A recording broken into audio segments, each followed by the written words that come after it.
Welcome everybody to episode 15, Meet with Cheese. I'm your host, LaDrop with Cheese, coming to you from the Metaverse. And today I have a really special, exciting guest for you. It's RachaelSacks.eth. She is a crypto OG. She's the head of social at an exchange. And she is one of the OG female shit posters on Twitter. Ladies and gentlemen, Rachel Sacks. Hi. So should I start with this little story? So yes, let's hear the story. So I'm in Mensa, you know, that like high IQ society, and like I always yes. what 140 and above. No, it's 130 and above. I got 130. Okay. Dumbest person in Mensa. Wait, once you doesn't matter. Exactly, right? No, so I posted in there because I was just like wondering, I'm like, I feel like intelligence would be related to something like this. And I was like, I said that in the group, and it's like this women in Mensa, and there's like whatever that kind of situation. It's an all female group. And I was like, I knew the highest vote, of course, it's all a scam. I'm like, oh, you fuckers, really? They're like in their 50s and 60s, a lot of these people. So I wanted to get the pulse and do some like research myself. And they're like, why do you think that there should be more of a Mensa presence? And I'm like, I'm trying to develop this theory of kind of like who thrives in crypto in general or anything like it's just really speculative assets, stuff like that. Who would thrive and what kind of personality? So it's the big five, like inventory of personality, the openness, conscientiousness, extroversion, agreeableness, and neuroticism. And like, I think that anybody who is involved in NFTs in particular is at least got like it scores like 80th, 90th percentile on openness, because it's a mixture of intellectual curiosity as well as like what you would assume open-mindedness. Are you open to experience? Are you curious about things, like that kind of deal? And I feel like most people who are into this pretty high on that. So that's my whole deal. But yeah, I'm like surprised. You think that these like very smart people would be like excited. It's like, but I know that like there's a lot of like that group is so much infighting. It's very dramatic. Like I just show up every once in a while just to see the fighting. Because like it's like you all are so accomplished and so smart, but you're like fighting over absolute nonsense. Like what? And that's like it's just like the antithesis of, because on Facebook, I like don't even go on Facebook anymore, like pretty much ever, unless I want to kind of like mess around with like random groups and things from my past and like Web3ify them or see like kind of like crypto pill them and just Well, we need people like you out there, you know, stirring the shit pot up and gotta stir a pot. Exactly. I literally went in on my high school reunion group in all caps. Is anyone else into Web3? And like, I'm sure they made fun of me and I don't give a shit. I thought that was so funny. I was like, that was so belligerent of me, but so funny to see what happens. And I don't think anyone liked it because they were just being dicks, but I don't care. Yeah, in Web3, be unapologetically exactly who you are, because we're going to help you and embrace you no matter what. That's why we're here. No, I totally agree with that. Like that's what's like been so freeing for me as a person, as somebody who's dealt with a lot of like self-doubt, social anxiety, bullying, other mental health issues most of their life. Like coming into this and feeling completely accepted. I could go on spaces just yell and curse and whatever at stuff and just like make little jokes and like it just, and I have an audience and it's like, oh, okay, this is a place that's valid and that's a place that people want me for me. And I'd never really experienced that anything else before. So for me, that was the most thing. What's what keeps me here? Everyone always says, and they always tweet out, if your ETH goes to zero, what's going to keep you here? The people, the mindset, everybody around it. Like it's a mindset, it's a lifestyle. I don't care that it sounds culty. Like it just is. Like that's how I really think that this all is run, is just it's an entirely different way of thinking about interacting with people, about social, about community, how that all works, about being together around a shared purpose versus like not too much infighting or like, oh, you like this, you can't like this. Like, no, everybody if you like NFTs, you have to have Ethereum, you have to have Polygon, you have to have pretty much any chain that is willing to make an NFT happen. So you're an altcoin person, you're cool. That's how it works. Like when people are only Bitcoin people, I'm like, damn, come on, like try and expand your mind a bit. Like, good for you guys making money. I'm excited. Like, that's awesome. But it's like, if you're really rethinking and forward thinking, you'd want to bring it to more things. Because anyone who invested in Bitcoin is obviously a forward thinker. Obviously, that's a pretty obvious thing to say. Yes, it's true. Like that's like, think about how much it is per Bitcoin. You obviously had an incredible future vision of this and a conviction, and it paid off. Like that is what I think real OG great like Bitcoin investors are about, is like really having the foresight and just conviction, like the Yeah, really big holders of anything. I agree with you. You know, these maximalists, like I've been collecting NFTs for a couple years now, and there's still people that I'm friends with on Twitter, whatever, and they're like, if it's not on Ethereum, I'm still not buying it. And I'm like, there's so many great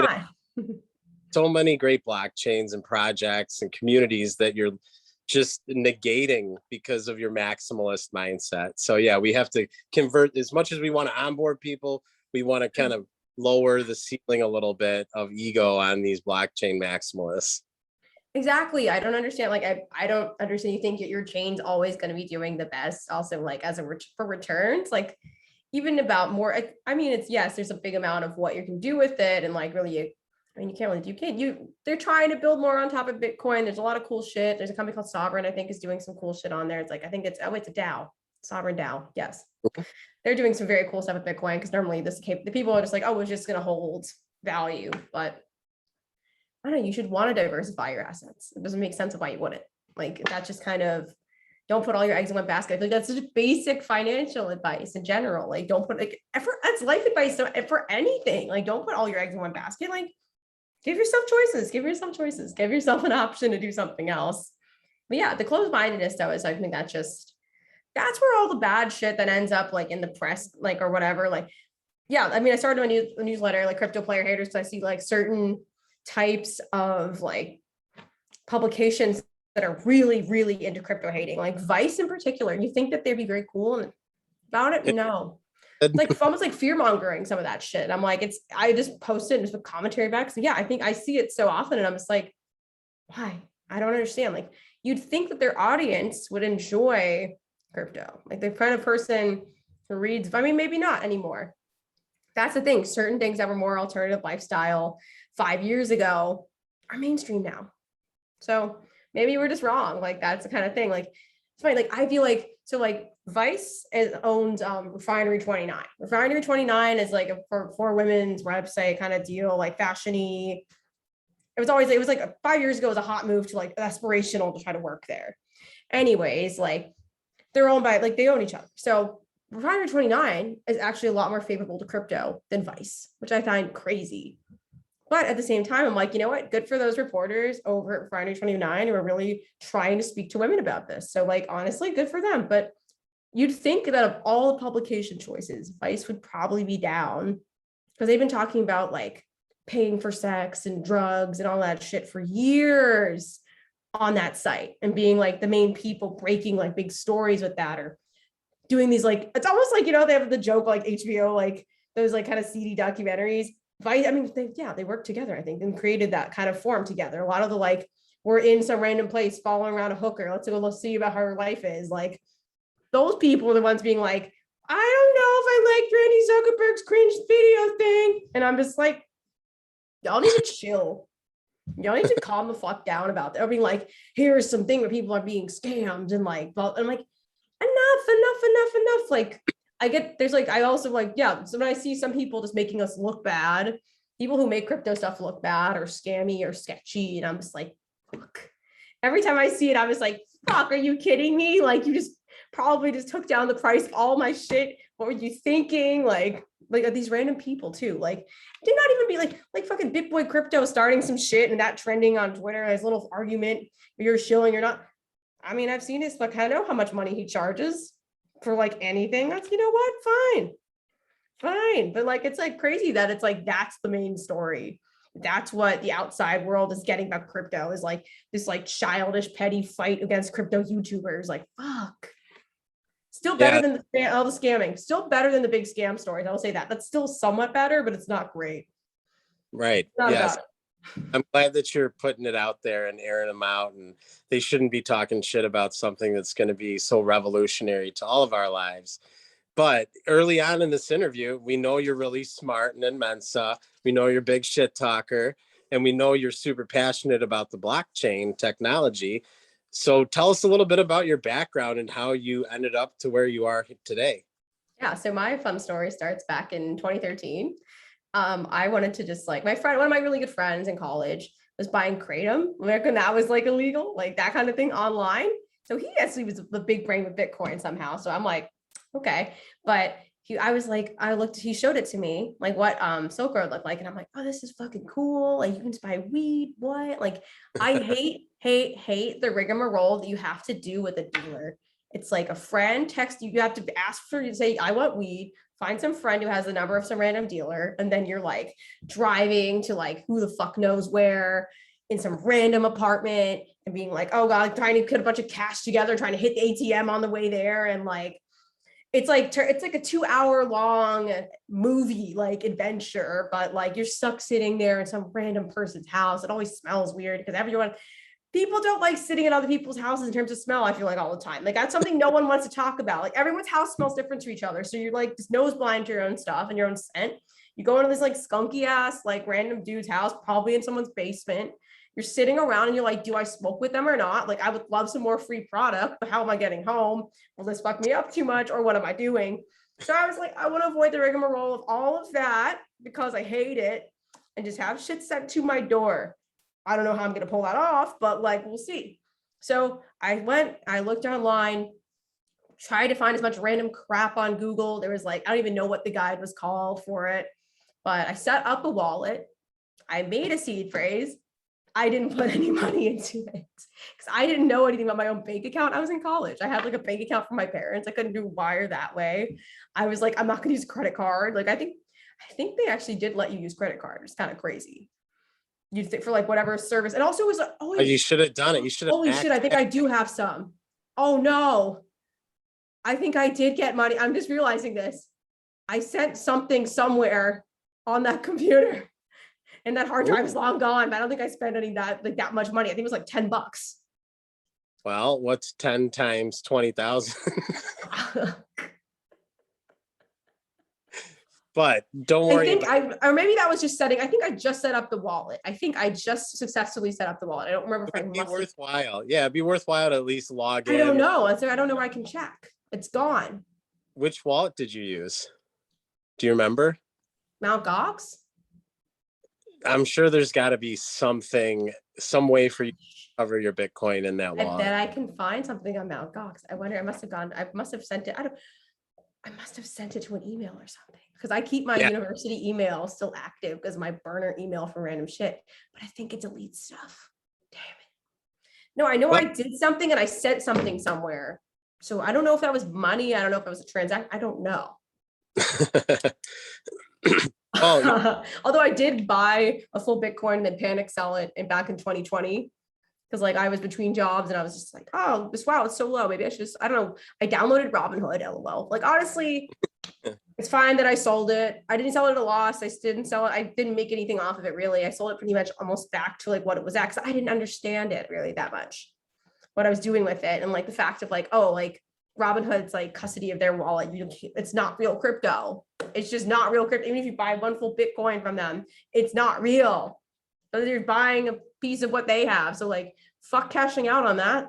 Right. Yeah, absolutely. Honestly, fuck cashing out on that. Like that's the way you have to do it is like you have to go cash out. It takes like X number of days to transfer the amount of money to your account, like 4 or 5 days. And then you have to go like elsewhere, just like say, oh, well, I'll have that money freed up. It'll be showing up and then just buy whatever. But like, if you're working with low margins, you are playing with fire with that one. If you're doing it that way, yeah, you have playing with fire.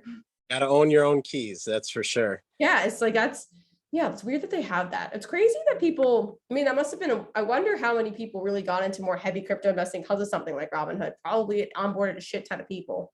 Yeah, definitely. Probably millions of people. Because it's like it's right there. You're kind of like even if you're curious, you can use all your shit's already like. Here's the thing, you've already got everything set up on the back end because you're investing and then you're just adding it in. Like that's really, I think, how that shit's going to shine is it's like wherever people are normally investing and then all of a sudden you can have crypto too. Like, and it just all of a sudden swaps over. Like, I think this is how everything is just going to work. It's going to be like that day when all the credit card companies got together and they decided like to do the chip on the chip cards and they sent it out to everyone. We're like, you have this number of days to just stop using the other card and then use this card. And that's how it'll go. And then people hoped everyone would adopt it and they did. Or like tap to pay it, the same thing as well. Like that's how I think it's going to happen. It's going to be sent out. And now everyone just has to just deal with it. And that's what's going to really spin everything off. Like that's mass adoption. That's how it's going to happen. Like straight on, it's mainstream, like right in the middle of the bell curve kind of deal, like straight up, like mass adoption. Yeah, absolutely. I agree. Like the key to this, one of the keys to the mass adoption on the financial side is like Edward Jones and Charles Schwab and all these financial advisors that have portfolios of so many people's money. They don't know shit about crypto or blockchain technology because financial institutions don't recognize that as a legal tender in this country, or they don't know how to regulate it. They don't understand it. So I think the financial advisors really need to get involved with it. It'd be a competitive advantage against their neighbors. But Robinhood, I got a good story about Robinhood because I was buying and selling NFTs before then and had crypto wallets with crypto. And then game stonks started happening in January of last year. And I'm like, fuck it. I'll buy some GameStop and use my Robinhood account, set it up, just buy some real easy, buy some options, try and make a quick buck. And then Dogecoin was available on Robinhood. And I'm like, I'm just going to buy a little bit at 2 cents and see what happens. It went up to 73 cents and I cashed out all of it. So I'm holding it still. I missed the dates. I missed the time slot on it. I just didn't cash it out. Yeah, I was like, this isn't going to be going to the moon right now. And I think 73 cents, he was like, it was before he was on Elon Musk was on SNL. And I thought I bought around that. So like, I thought it was going to go up and then it just keep holding it though. It'll be above that price. Eventually it will be above that price. Well, that's why I still have it. I still am holding some because I'm like, fuck it. Yeah, you also remember it's so cheap. Why not? I even have like Terra, like fuck it. I got that shit like when it was all just going to zero on like Matcha Swap, put in like $20. I mean, it doesn't even register how much that is because it's so fucked up. And I'm like, I probably just lost $20. Fuck it. That's the thing. You have to be okay if you're experimenting with like your tiny little losses. Like, don't put in like that more like than $20 out of something you're really, really unsure on. $20, like that's totally. People can handle that. Like, kind of, that's nothing. Like, that's nothing in terms of losses. Like, that's fine. This new complicated space, blockchain tech, NFTs, all that, you have to expect to lose. Like, if you're expecting to always win, it's like walking into a casino, never playing a game and being like, I'm just going to bet on everything and it's all going to pay me. No. No. People. So, yes, I appreciate that advice. It's fun. I don't know. I think that's really when you enjoy the space is like just going in and just like fucking around and being like, yeah, I'm going to go for this weird obscure coin, see what's up.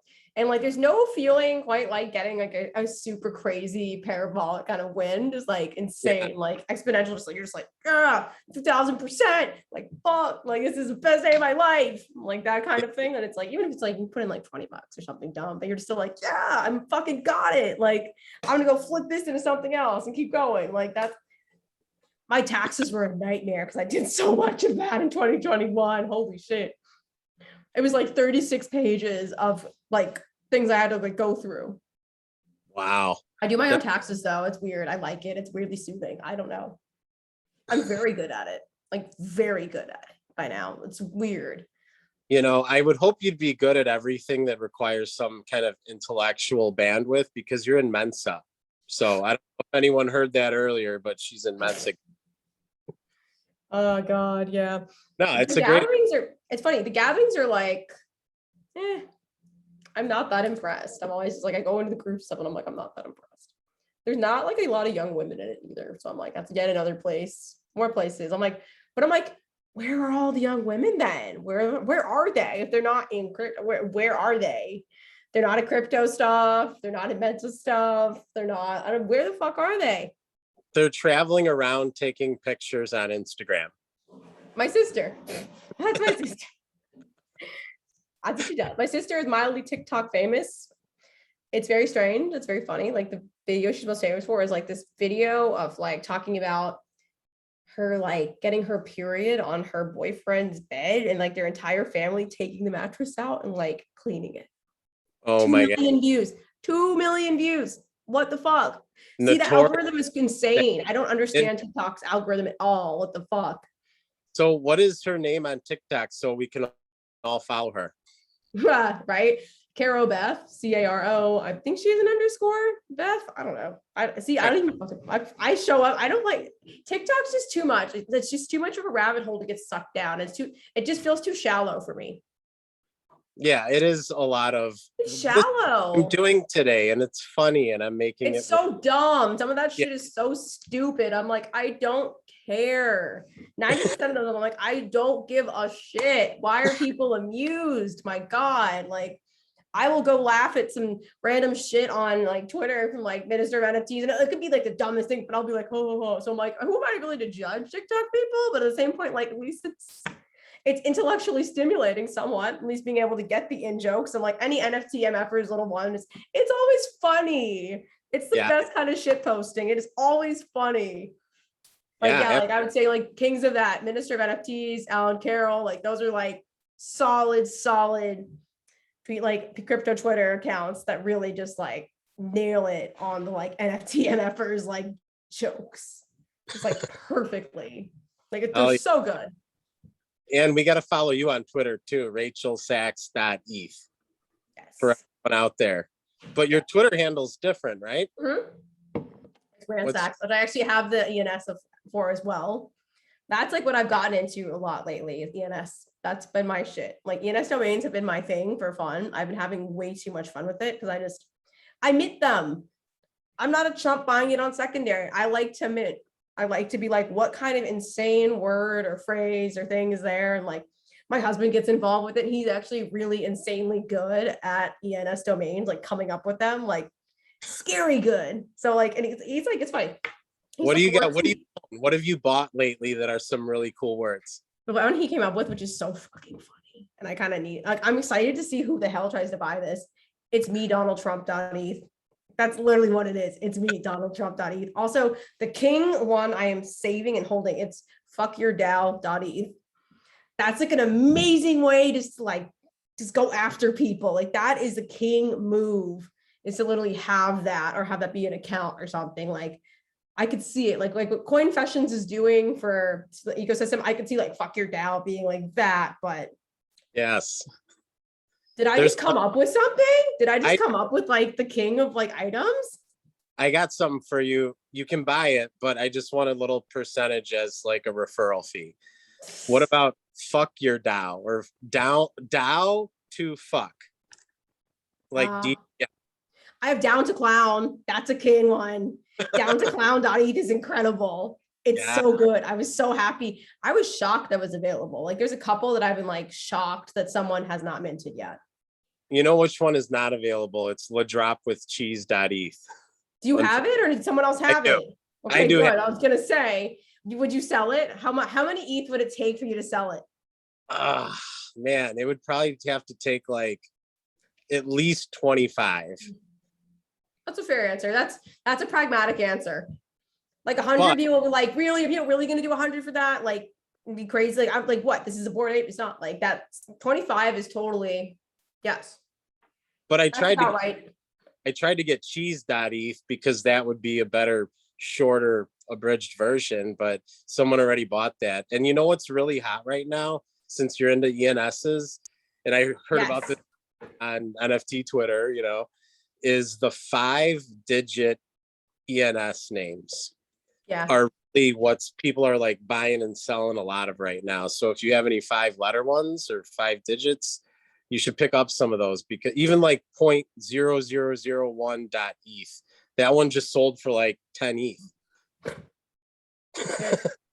So I was able to get one that had a number in it, but it's still like longer. It's Route 17. Britain 17?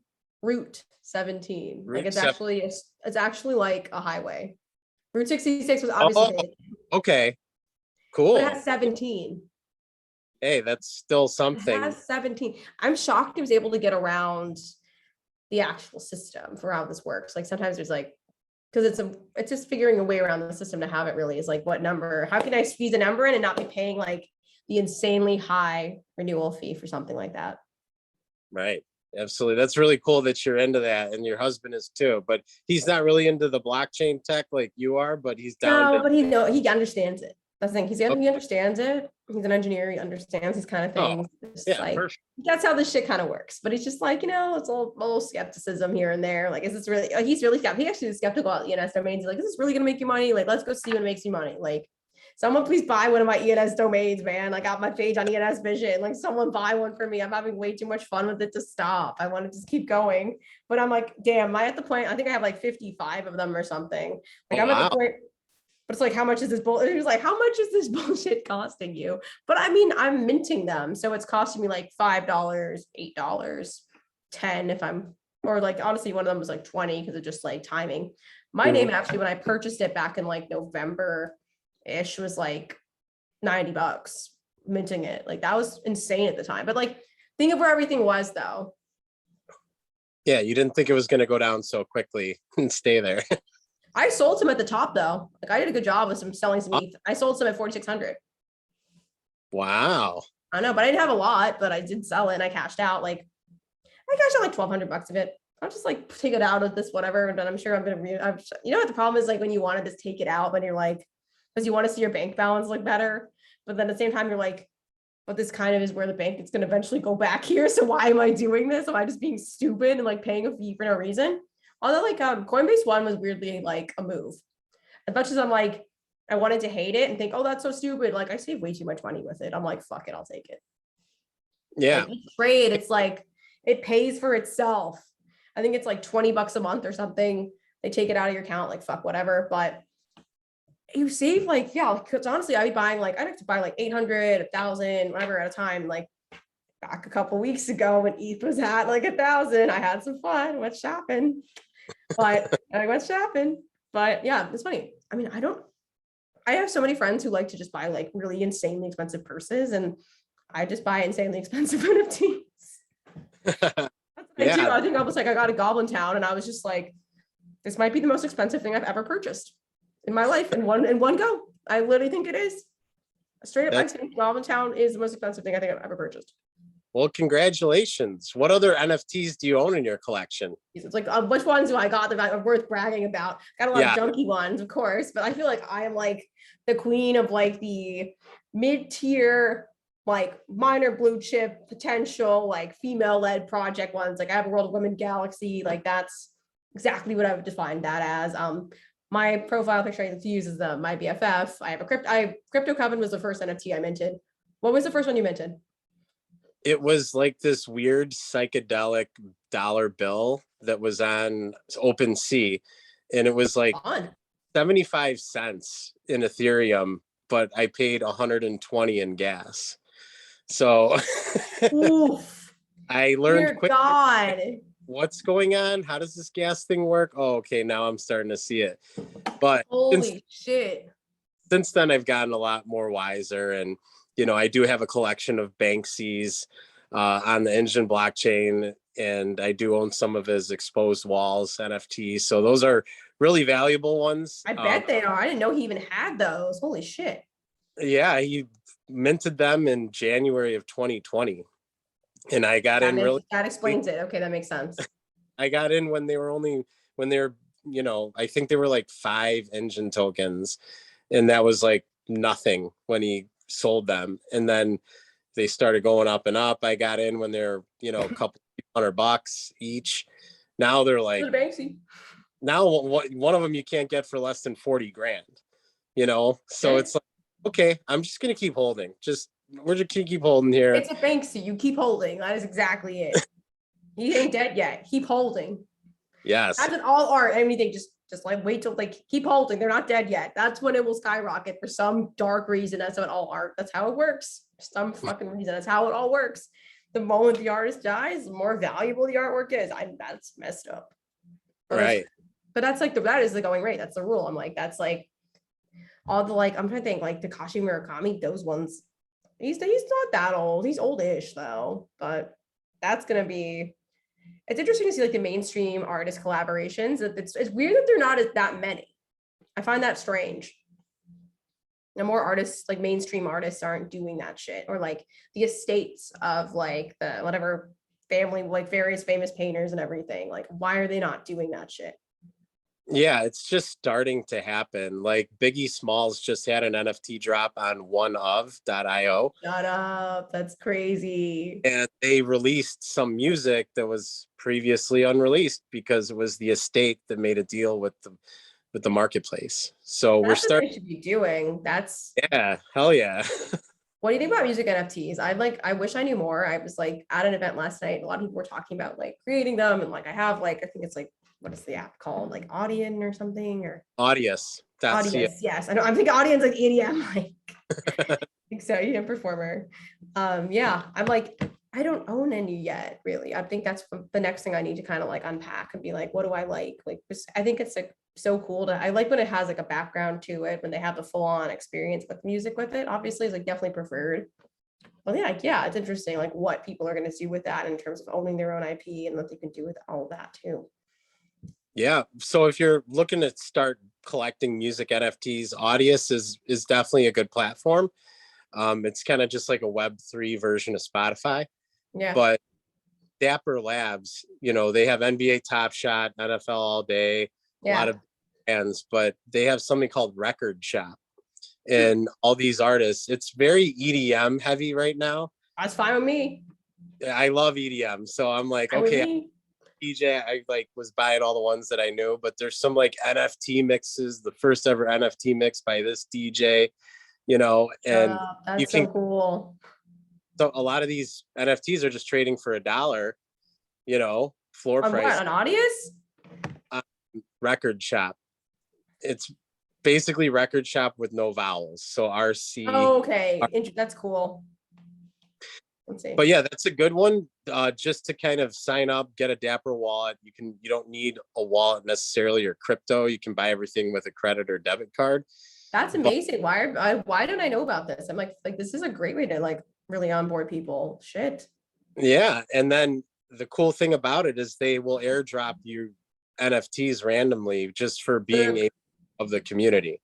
So like I've only been on that platform for a few months. I think I have like maybe 25 NFTs, but I've gotten airdrop 2 so far in 3 months. And one of them floor price is like $13. I'm like, oh, thank you very much. Appreciate that. So it's cool I love collections where they actually airdrop you stuff that has some value that you can flip, and that's one. Who doesn't? I think that's literally people I ask, like when they're making a project, like, how am I going to remain relevant? That exactly what you do. You reward your initial people as an airdrop. Like, what's the harm in it? I think it's basically a solid way to do it. The marketing kind of makes itself happen when you do it that way, because everyone gets excited, especially if it's like a particularly well-received project in the first place, or even if it was a kind of a man-received one, all of a sudden people are excited. Oh my God, I got free stuff. Like, find me a person who doesn't like free stuff. They don't exist. They're a lie. It's this a lie. They love. Yeah, come on. Yes, come on. Absolutely. Speaking of free stuff, we were both out at NFT NYC this year. But what's your best swag? Cross paths or anything? Just curious about how your experience at NFT NYC this year was. Okay, so NFT NYC was crazy for me in the sense of like, I was so bad about registering for anything. Like I got married in May. I had like moved from like Philly to New York because I kind of just like moved back here. And I had my sister-in-law's wedding, like all right around the time of NFT NYC. So I did not register for shit. And that was terrible. I was registering the week of for everything. So I was like, I'm a Meta Angels holder, and I went to Luminary and I thought I could get in, and I had people willing to vouch for me and be like, oh, she's older. Like, what? And they were like, no, you don't get to, like, some staff, like bitchy, like staff, like girl at Luminary, like power tripping and being just like, no, you don't, you're not on the list. There's like a wait list that's 200 people long. Like, you can't be here. Like, what a bitch. And I'm like, wow. And like, I was like thinking to myself, I'm like, I've taken an L on this project. Thank you very much. This is not giving me utility. I'm waiting for the floor price to go back up and then I'll sell it. Fuck it. Because I literally took like, I think I bought it like 0.2, like 1 and one at like 1.25. And it was just like, now it's worth like 0.05. And I'm like, damn it. I mean, the people are cool and the project is interesting, but I was like, wow, this is really how it's going to be at this event. It's like, I think that was like an issue with a lot. Like, it was just strange. Like this people would gather at certain ones and just like, I know like the Hugs party was cool. I went to I didn't get into the one with my BFF and Hug, although I'm a holder of both. and like do stuff with both of them and know people. And it was still like, nope, you don't get to go. But I got to go to Goblin Town's party before I owned one. I got to own like go to Illuminati's party, like but Truth Labs. Like one of my good friends is like works there, kind of is like the founder, cropcircle.eth. Hi, if you're coming and tuning in. Yeah, they had like the sickest party, I think, of all that at NFT NYC. They had it was at Terminal 5. What the fuck? Why did I forget the name? Also, Terminal 5 casually is out in the middle of nowhere. I completely forgot. It's like 51st and like 12th Ave. Okay. Close to 12th Avenue. Literally, no one. But venues was great. They had like naked like performers like dangling from the ceiling. They had like a cult initiation. They had tattoos there. Like that was like some people getting like the Goblin Town like tattoo there is like for real. Like that's like where I think everyone did that. Oh, and then also I went to Ape Fest for one night, which was cool. Like one of my followers, David R. Goldberg, hi, invited me to go with them because like his wife was just like done. They'd been like that. I think it was like one of the like it was the last night of it. I had to leave early though because we were moving and my husband and my dog were coming. I felt like that's a jackass move to ditch them, but also like it's strange to be at something like that and you're not a holder. It feels a little weird. Like honestly, I had like one of the best. It exceeded my expectations of how like the food options amazing, the drink options even more amazing. People, the most fascinating cross section of people you will ever see. Because think about Bored Ape holders. Think of how different their lives are. There's like exactly what we were talking about like earlier, like the really like nerdy, like crypto OG kind of dudes who like casually have like 8 apes and just like, this is their pale as shit. They're in the corner. It's like the first time they've been out of the house and like, I don't even know how long. Then there's like the crypto influencer female types who are just like out there taking pictures with each other and like hanging out. Then there's like the really rich people and the really, really fucking rich people in the like VIP area. I didn't see anyone go in. Like, why would you go hang out in like a weird little sad corner, like not even near the stage? They also had the best cheese pizza I've ever had in my entire life. I don't even know where it was from, but also it was just beautiful. It was like Pier 17. The music was great. I was like, this is going to be such a hater thing to say. Oh my God, what is his name? The opener. I was like, it was like kind of terrible, but kind of great. Why? What? Yes, I didn't understand it. I'm like, yo, what? How the fuck is this guy going on before like Snoop Dogg and Eminem? Like, what the fuck? But he was like, just like working. Like you could tell how much he loved like being part of everything, like being in the community. And I was just like, this guy must just be because I'm not in the Bored Ape community. I don't know what the deal is. It has to be like thinking of the amount of money and production value. Like obviously, this isn't a fucking like last minute choice. This is probably first pick choice of who they wanted. Specifically, there's a reason this dude's up here. And I was just like, I've seen him then like now on crypto Twitter. I'm like, oh, okay, I fucking get it. Like, I get it. Yeah. Cool. He's a cool dude. But I was just like, at first, like the rapping was like, I'm like, what? Like, how is this guy gonna come on before Eminem? What? Like, I thought that was crazy. And I was just like, but yeah, that's like the most Web3 thing ever. It's someone who just like the guy and just like kind of coming through and like that's who they're picking and like you get to be on that level with like Snoop Dogg and Eminem like because you're like the guy for these people. And I think that's fucking awesome. Like that is something that is really, really, really Web3 in general. Like you think like you can be whoever the fuck you are and like you can talk to anyone. You can DM pretty much anybody. When you're at events, no one's gonna be like, oh, I can't talk to you. Like that's fuck out of here. Go back to Web 2. Goodbye. Like that's not the vibe here. Like you can talk to literally anyone. Yes.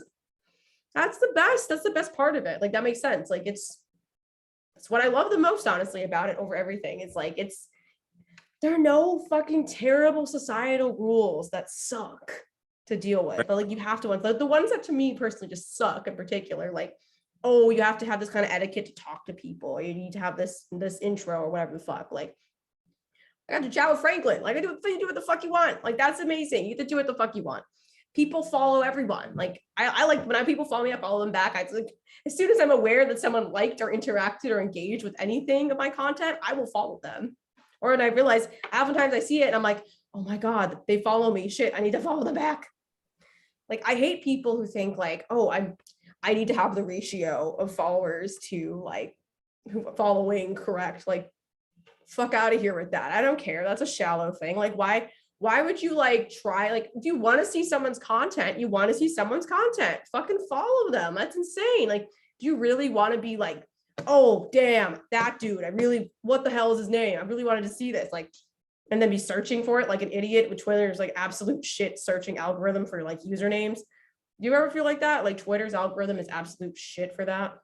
Yeah, Actually definitely. searching, it's weird. And for tagging, sometimes it just won't recognize it, like a handle, and you're like, I know this handle is right. I got the case right. I got all this shit. Like, what the fuck? Why isn't it letting me tag this person? And it's just annoying. It That's like is. one of the shitty parts. That and being unable to edit, the worst parts of Twitter.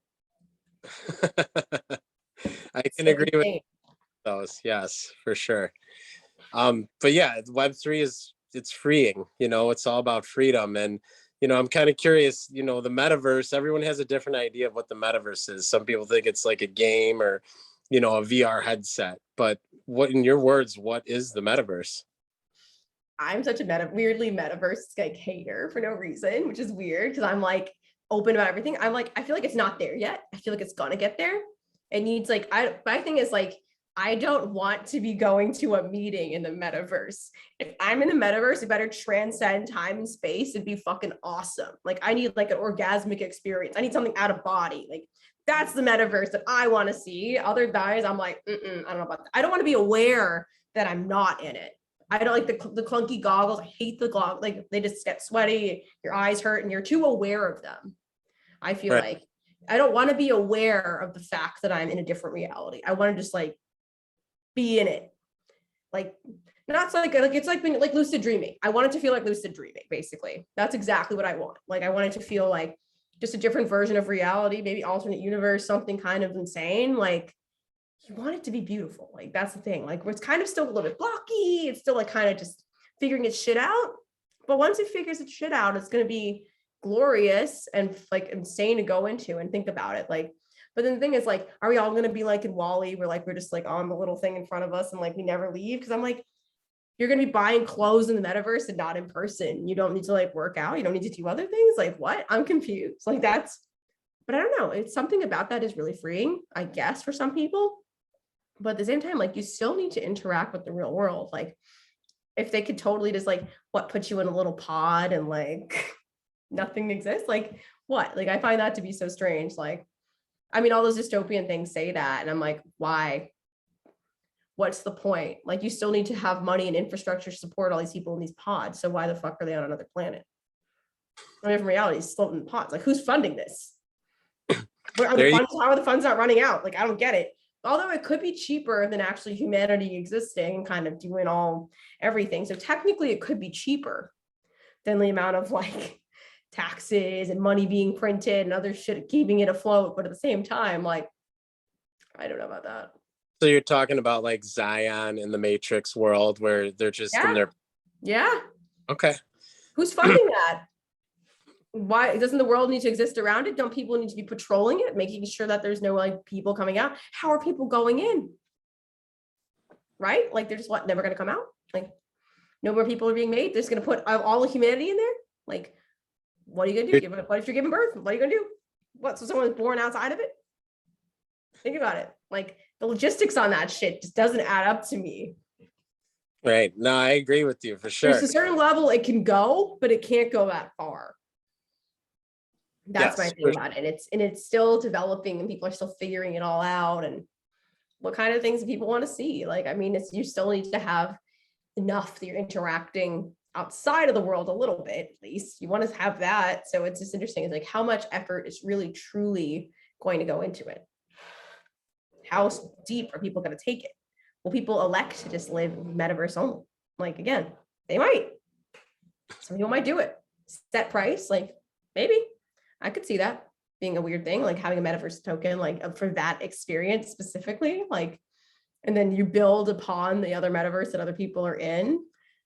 And then until it's your turn, kind of like have that go and like have the tokens and the asset, like kind of just pay for itself and have it be its own self-sustaining thing. I don't know. That's taking it to like insane levels.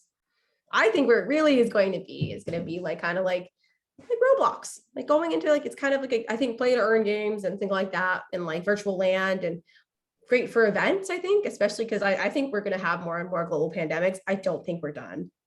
shit's just going to be like this all the time. I think there's going to be a new emerging thing, maybe every 2 years. And people now are very paranoid, and it's just going to be lockdown after lockdown. So I think that something like that might actually be very helpful and may continue to, that might be really what's going to make it continue to develop the way that it has. But also because of how things are now, like it's never really fully returned to everything in person. So the first use case is really going to be business meetings, which is like the most boring way to do that. But that's a lot of money that'll go into it. Fuck it. It'll help build a lot more innovation in it, and that'll be fine.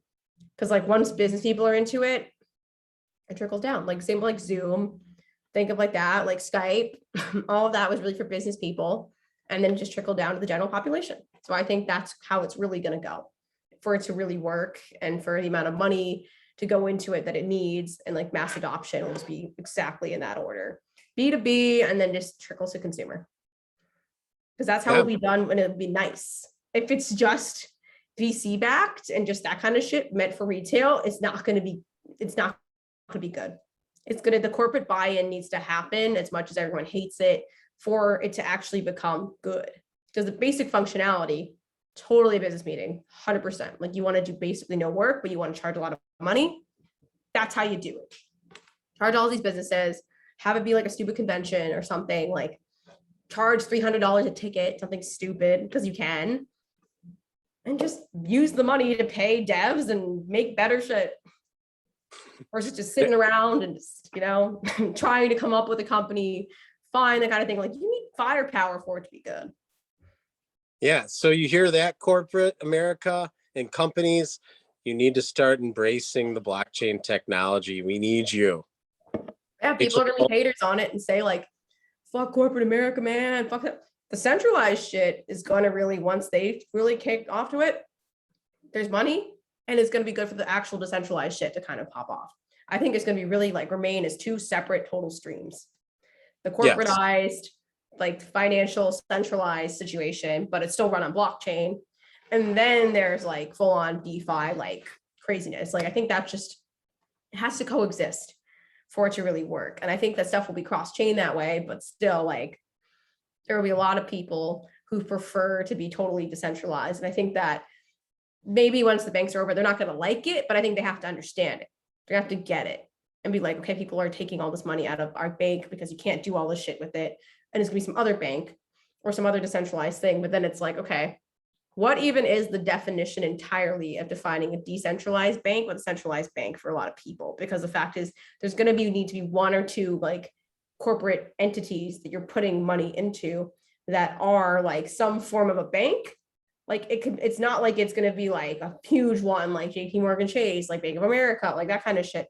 But it still needs to have some type of central capacity. So that's what I find so crazy. It's like you're not going to be totally off grid here if you want to have shit in terms of value anytime soon. It's very difficult, I feel like, to be totally not have to have the money coming in from somewhere. It's not like you can virtually put in physical dollar bills. It's not like you can like do virtually like exchange something like gold and not have to have a middleman. At that point, like my Coinbase account connects to my Citibank account. Like that's the thing. Like you still need to have a connection to something centralized in order to get it.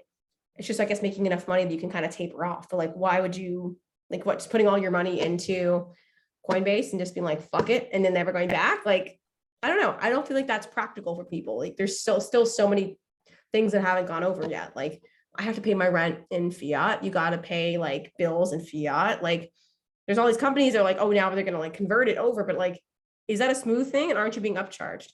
They're probably being like, there's someone else now collecting fees. It's another entity on the way to your money. Yes. Adding a middleman.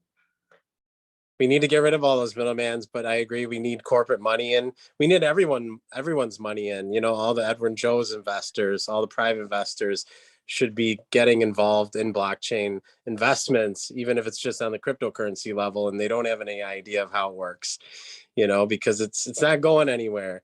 But I do have, one last question for you. You've been amazing as a guest. I love your enthusiasm and your extensive knowledge of what's going on in the metaverse and blockchain tech. But, can you give us some recommendations? Like maybe what are one or two projects that you would totally recommend our viewers to get into with you, or something that's on your radar that you think is going to be? Interesting. I mean, I'm seeing big things like Polygon Studios in like person, just Polygon Matic as a whole. Like I think is going to pop off NFA, but I think it's really just going to continue to like just. There's a lot of hiring headcount, a lot of things over Chainlink as well. Like people have been like, oh, that's kind of weird, but I think also just taking advantage of this time for a lot of the more traditionally kind of mid-tier blue chips. Like I got Dead Fellas is a good one. I was kind of down Sappy Seals. I mean, too bad I never got a Punchy Penguin, but like it is what it is. Like who I did not expect them to have a run. I don't think anyone did, but good for them. Like that's exciting. Like who cares? ENS domains always just if you can find it and mint it. Like I think you're right. The number ones, I need to just suck it up and buy some numbered ones just to be like, okay, fine. But I'm like, I need to figure out like what, because again, I'm just going to have that kind of regret. It's not even FOMO, it's regret. Like I knew this was a possible idea, but I didn't go with it because I was like, oh, I don't know, maybe I let FUD get the best of me. Like that's kind of thing with a lot of these shit. Like Goblin Town could have bought it at 0.5. FUD, I'm an idiot. Like should have bought another one, honestly, because it was at 1 for a little bit. But I was like, oh, that's a lot. I don't know. Like, swing back up. Like, I want to stack it before the merge. Like, I want to make sure I'm good. Like, I have no knowledge on what the merge is really going to do. I'm just thinking it's just going to be the whole issue with the proof of stake, proof of work chain. That's going to be a shit show. I think actually I'm not going to do any transactions on that day. I'm just avoiding the shit out of it. I'm just going to like make sure my shit's like just as safe as I can get it to be, or like stored in NFTs or some shit, like versus just having a straight up ETH. Like I really use NFTs to store value of the ETH that I buy. So because like maybe it goes up, maybe it goes down, but it's honestly like for a while, the fluctuations were not as much as it was with ETH. So that's kind of once I did a lot of cashing out and I did a lot of NFT buying when it was like the funds from it, just like when it went to 4,700, I went over that way to store value in it because I knew that it was going to be dropping. I didn't want to put it in USDC, but who knows?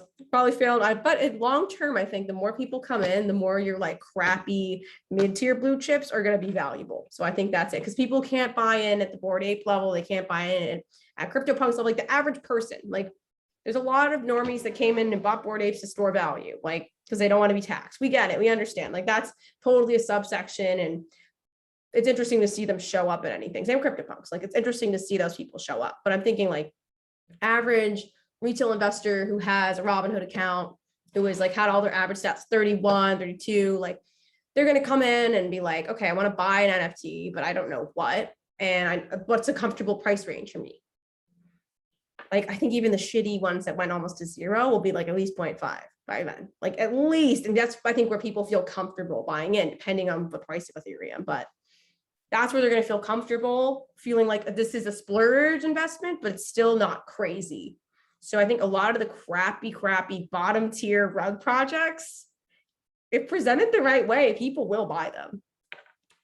Right. That's the thing. It'll eventually come back and be worthwhile. It's just not to paper hand it when it's like nothing. And just try to sell it for like literally like 0.001 ETH. Like that's fucking stupid. You're going to be paying more in fees than you are in what you're getting. Like just hold it. It's embarrassing. I'm sure it's a reminder of dropping stupid amount of money on nonsense, but you know what? At some point that'll be valuable. Or there should be like one, like I think there needs to be like a kind of situational like company that does like you trade in your absolute garbage NFTs and you use that as like collateral for something, but like they accept the like long-term speculative asset value and risk. And there's like some way you can just kind of just get rid of it. And they do that for like engagement, like giveaways, like people will accept a garbage NFT if it's free. They don't know, they don't care. Like you do that for engagement farming.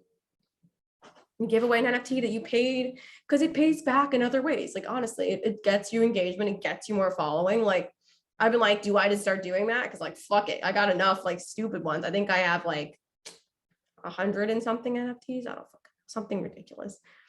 Like a lot of degenerate late night weird buying. Like I feel like that's pretty a lot, I think, for like, I don't think you would have guessed it. I should have asked, how many NFTs do you think I own? Like you probably would have said what, 10, 20? I would have guessed that you had about 50. 100. I think I have like 140 or something. And I know that's not counting ENS domains. So like, that's probably more like 200 now.